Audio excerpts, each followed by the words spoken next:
우리네 마음도 든든하게 또 채워보시면 어떨까요?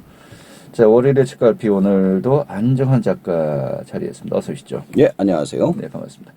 자, 오늘 어떤 책 준비해 오셨죠? 자, 이번에는 대통령의 글쓰기라는 책을 소개해 드리겠습니다. 대통령의 글쓰기. 예. 정말 요즘 같은 때 또 많은 것을 생각하게 하는데, 예.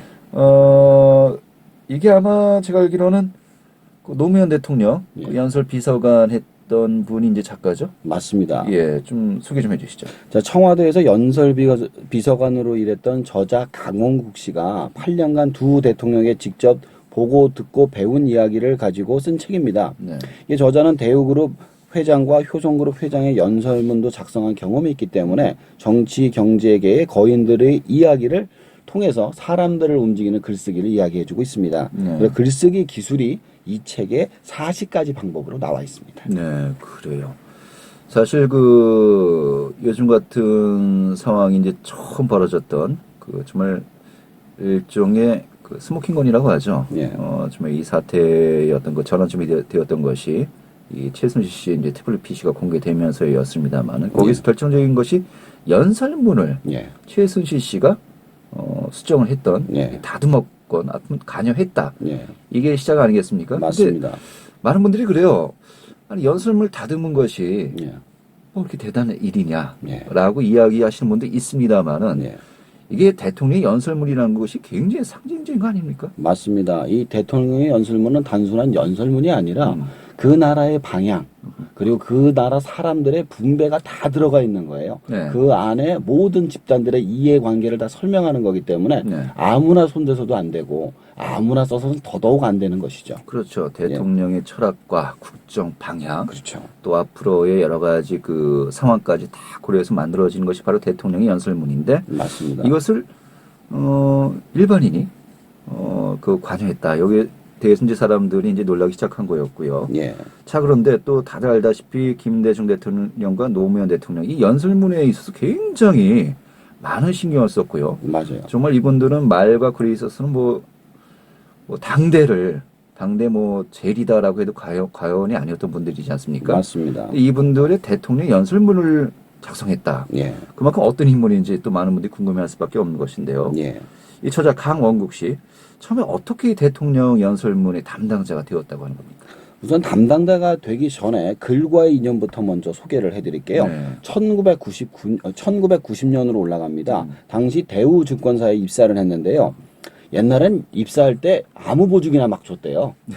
그래서 입사하자마자 20주년 기념사를 만들라고 이렇게 딱 던져주더라는 겁니다. 네, 네. 그래서 시키니까 자기가 생각나는 대로 막 만들어서 이쁘게 만들어서 냈는데 네. 칭찬을 받았다고 해요. 그러니까 거기에 대해서 재능이 있었다는 거죠. 그렇죠. 그래서 예. 그 다음서부터 글쟁이가 되었다. 그 회사 내에서. 회사 내에서. 그래서 그때부터 사보와 사내방송 일을 했다고 합니다. 그리고 김우중 회장이 정경련 회장이 되는 순간 김우중 회장의 연설문 작성을 보좌하는 일을 맡게 됩니다. 그러니까 이제 정경련 회장의 연설문 작성만 하더라도 예. 상당한 엄청난 거죠. 이제 수준은 이제 어느 정도 인정받은 거 아니겠습니까? 그렇죠. 예. 그리고 그 인연으로 김대중 대통령의 연설 비서관으로 합류하게 됩니다. 그리고 노무현 대통령까지 연속으로 일을 하게 되죠. 그럼 그만큼 뛰어난 인물이라는 얘기입니다. 예, 그래요. 이 대통령의 글쓰기 좀 어떤 내용들을 간략하게 담고 있습니까? 대부분의 글쓰기 책, 저도 좀 썼는데요. 글쓰기는 이렇게 해야 된다. 예문을 이렇게 들어오는데 이 대통령의 글쓰기는 저자가 겪은 독특하고 흥미진진한 에피소드 위주로 되어 있습니다. 그래서 자연스럽게 글쓰기 비법이 기억에 남게 되고요.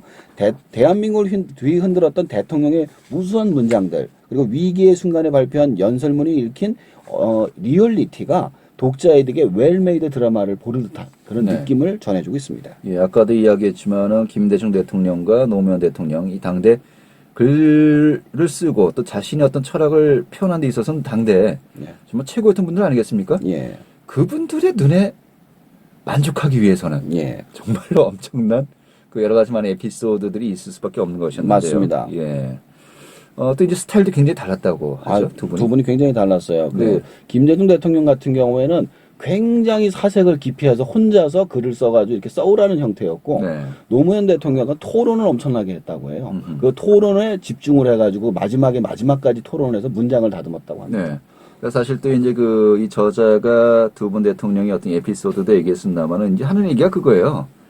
두 분은 충분히 본인들이 쓸 수 있지만은 더 잘 쓰죠. 시간이 없기 때문에 그렇죠. 맡긴 거다. 예, 맞아요, 맞아요. 그래서 그 산을 넘기 위해서 네.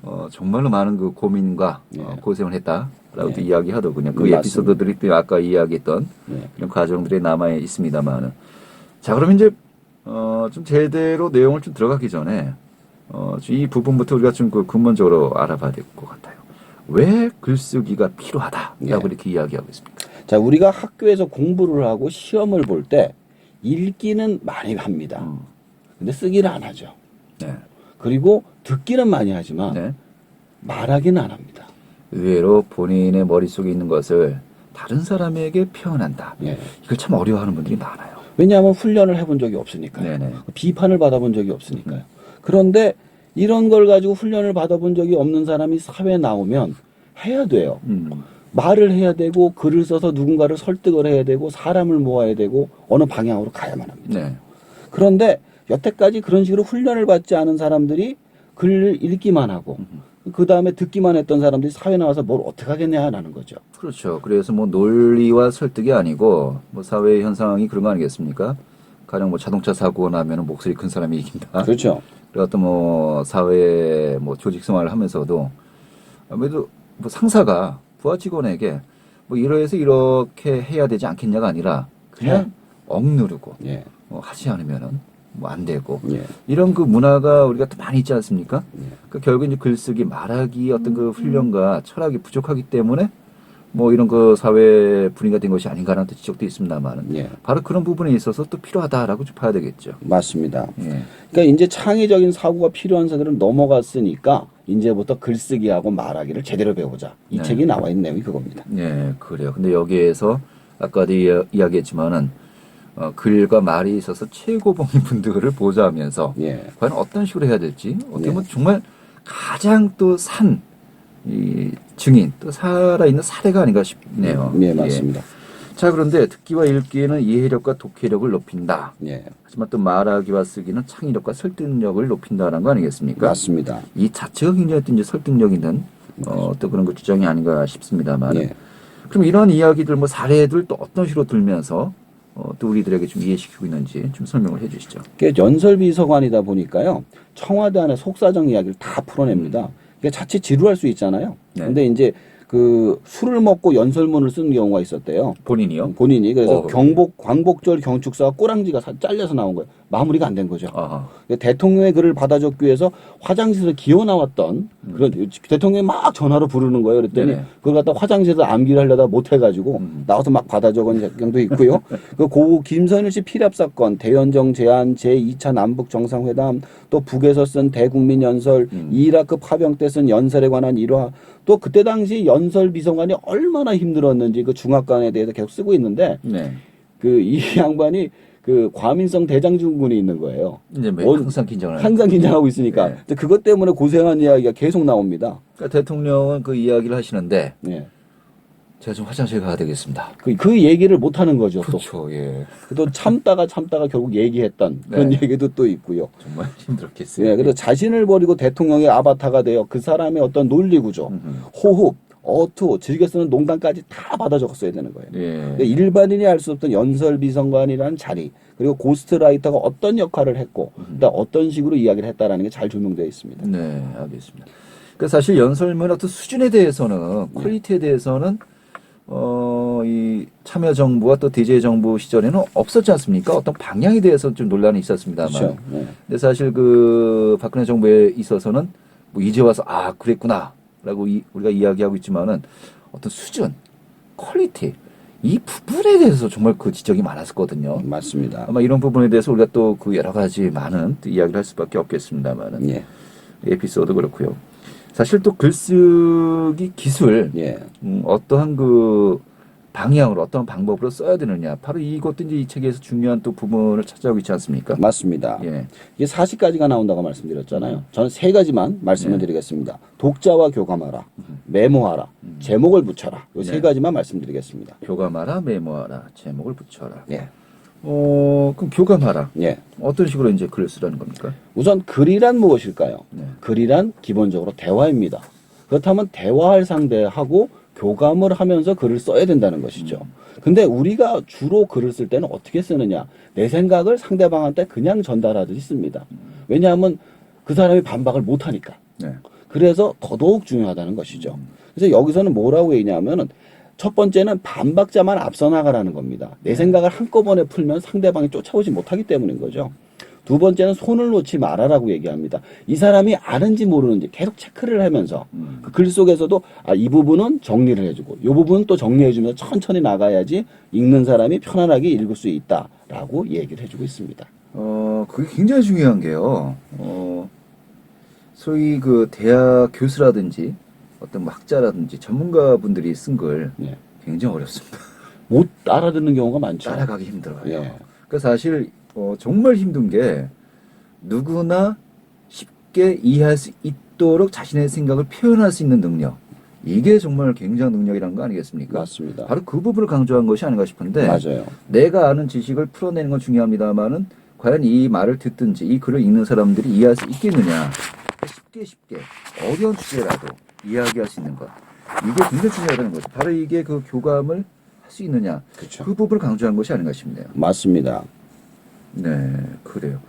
자, 아무튼 뭐 사람들이 과연 나와 같이 동시에 얼굴 마주 보면서 이야기하고 있는 것인가 좀 상상하면서 그렇죠. 해야 된다. 좀 이렇게 이해할 수 있겠고요. 자, 메모하라. 예. 또 어떻게 또 우리가 보면 될까요? 말 그대로 메모를 습관화하라는 건데요. 좋은 글이 쓸 때 머릿속에서 마구 쏟아져 나오지 않습니다. 네. 생각이 안 나요. 네. 글 쓰려고 그러면. 그래서 평소에 좋은 글이 생각나면 계속 적어 놓으라는 겁니다.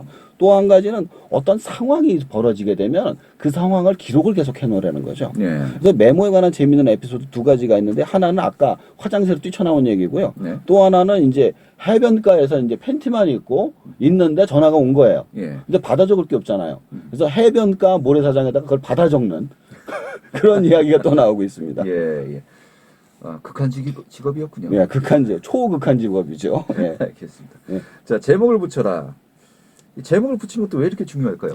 자, 첫 번째로 글의 방향을 분명하기 위해서 필요하고요. 두 번째는 글의 범위를 좁혀서 구체화하기 위함입니다. 세 번째는 글의 주제를 명확하게 담고 네 번째 글의 결론을 미리 정하기 위함입니다. 네. 한마디로 말해서 글을 쓰다 보면 산으로 가는 경우가 있어요. 예. 왜냐하면 나는 처음에 이 얘기를 하려고 그랬는데 딴 얘기로 빠지거든요. 그렇기 때문에 먼저 제목을 정하면 쉽고 빠르게 글을 마무리할 수 있다. 저 같은 경우 예전에 이렇게 좀 글을 쓰면은 다 쓴 다음에 예.